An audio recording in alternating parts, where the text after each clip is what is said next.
Today I'm going to read chapter 9 of The Giver by Lois Lowry, published by Bantam Doubleday Dell Books for Young Readers of New York, copyright 1993. Now, for the first time in his 12 years of life, Jonas felt separate, different. He remembered what the chief elder had said, that his training would be alone and apart. But his training had not yet begun, and already, upon leaving the auditorium, he felt the apartness. Holding the folder she had given him, he made his way through the throng, looking for his family unit and for Asher. People moved aside for him. They watched him. He thought he could hear whispers. "Ash," he called, spotting his friend near the rows of bicycles. "Ride back with me?" "Sure," Asher smiled. His usual smile, friendly and familiar. But Jonas felt a moment of hesitation from his friend, an uncertainty. "Congratulations," Asher said. "You too," Jonas replied. "It was really funny when she told about the smacks. You got more applause than almost anybody else." The other new 12s clustered nearby, placing their folders carefully into the carrying containers on the backs of the bikes. In each dwelling tonight, they would be studying the instructions for the beginning of their training. Each night for years, the children had memorized the required lessons for school, often yawning with boredom. Tonight, they would all begin eagerly to memorize the rules for their adult assignments. "Congratulations, Asher," someone called. Then that hesitation again. "You too, Jonas." Asher and Jonas responded with congratulations to their group mates. Jonas saw his parents watching him from the place where their own bicycles were waiting. Lily had already been strapped into her seat. He waved. They waved back, smiling, but he noticed that Lily was watching him solemnly, her thumb in her mouth. He rode directly to his dwelling, exchanging only small jokes and unimportant remarks with Asher. "See you in the morning, recreation director," he called, dismounting by his door as Asher continued on. "Right, see you," Asher called back. Once again, there was just a moment when things weren't quite the same, weren't quite as they'd always been through the long friendship. Perhaps he was just imagining it. Things couldn't change, not with Asher. The evening meal was quieter than normal. Lily chattered about her plans for volunteer work. She would begin, she said, at the nurturing center, since she'd already was an expert at feeding Gabriel. "I know," she added quickly, when her father gave her that warning glance. "I won't mention his name. I know I'm not supposed to know his name." "I can't wait for tomorrow to come," she said happily. Jonas sighed uneasily. "I can," he muttered. "You've been greatly honored," his mother said. "Your father and I are very proud." "It's the most important job in the community," Father said.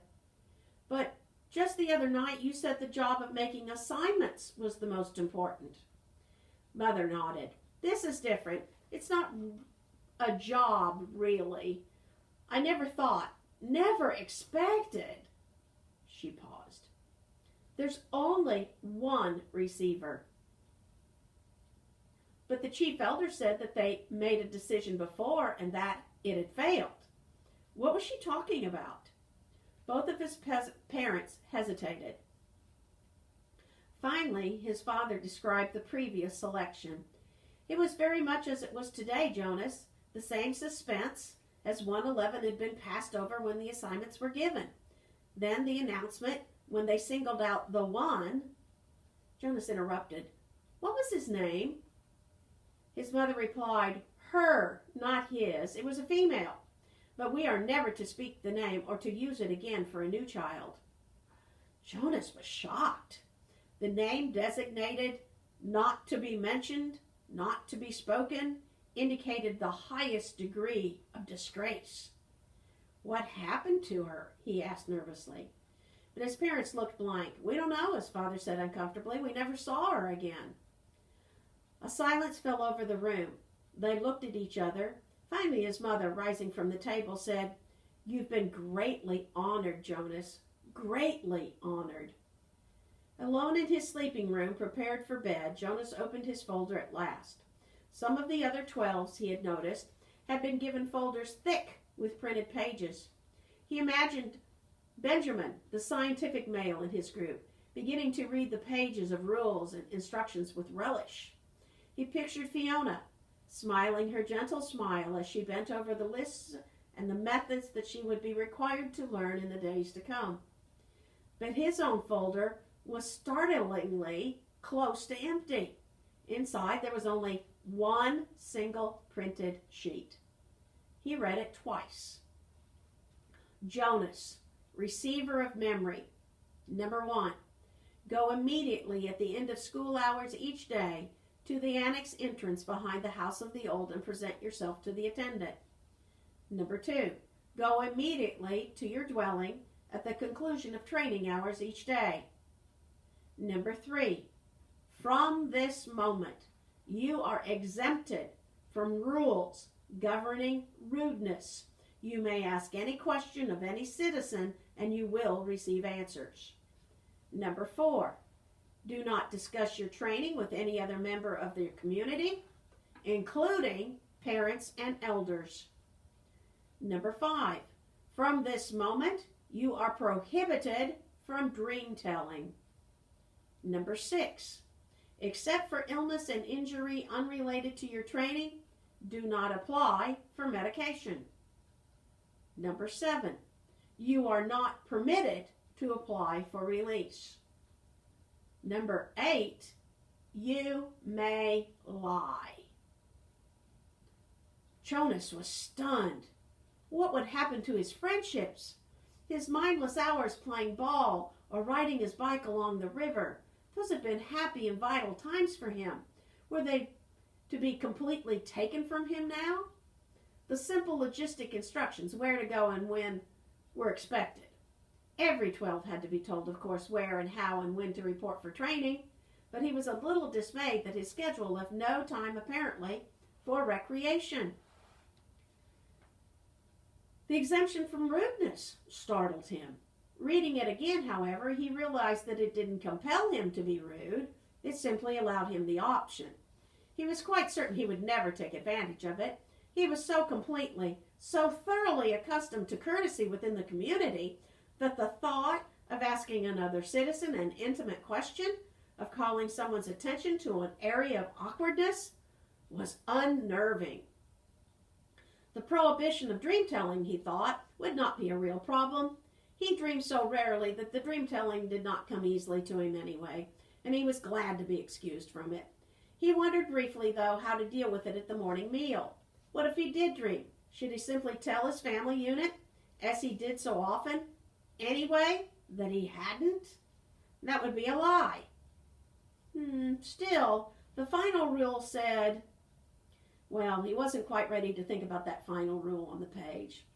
The restriction of medication unnerved him. Medication was always available to citizens, even to children, through their parents. When he had crushed his finger in the door, he had quickly gasped into the speaker, notified his mother. She had hastily requisitioned relief of pain medication that had promptly been delivered to his dwelling. Almost instantly, the excruciating pain in his hand had diminished to the throb which was, now, all he could recall of the experience. Rereading rule number 6, he realized that a crushed finger fell into the category of unrelated to training. So if it ever happened again, and he was quite certain it wouldn't, he had been very careful near heavy doors since the accident, he could still receive medication. The pill he took now each morning was also unrelated to training, so he could continue to receive the pill. But he remembered uneasily what the chief elder had said about the pain that would come with his training. She had called it indescribable. Jonas swallowed hard, trying without success to imagine what such pain might be like, with no medication at all, but it was beyond his comprehension. He had no reaction to rule number 7 at all. It had never occurred to him that under any circumstances, ever, he might reapply for release. Finally, he steeled himself to read that final rule again. He had been trained since early childhood, since his earliest learning of language, never to lie. It was an integral part of the learning of precise speech. Once, when he had been a 4, He had said just prior to the midday meals at school, "I'm starving." Immediately, he had been taken aside for a brief private lesson in language precision. He was not starving, it was pointed out. He was hungry. No one in the community was starving, ever had been starving, would ever be starving. To say starving was to tell a lie. An unintentioned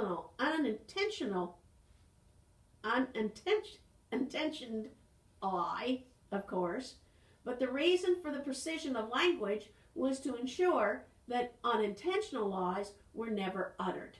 Did he understand that? They asked him, and he had. He had never within his memory been tempted to lie.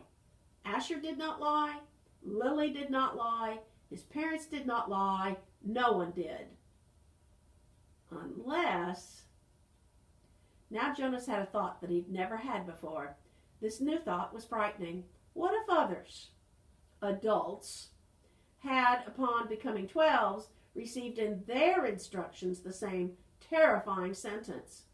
What if they had been all instructed, "You may lie"? His mind reeled.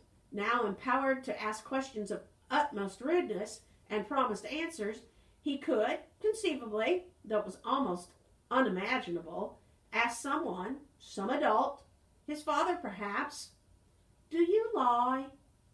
But he would have no way of knowing if the answer he received were true.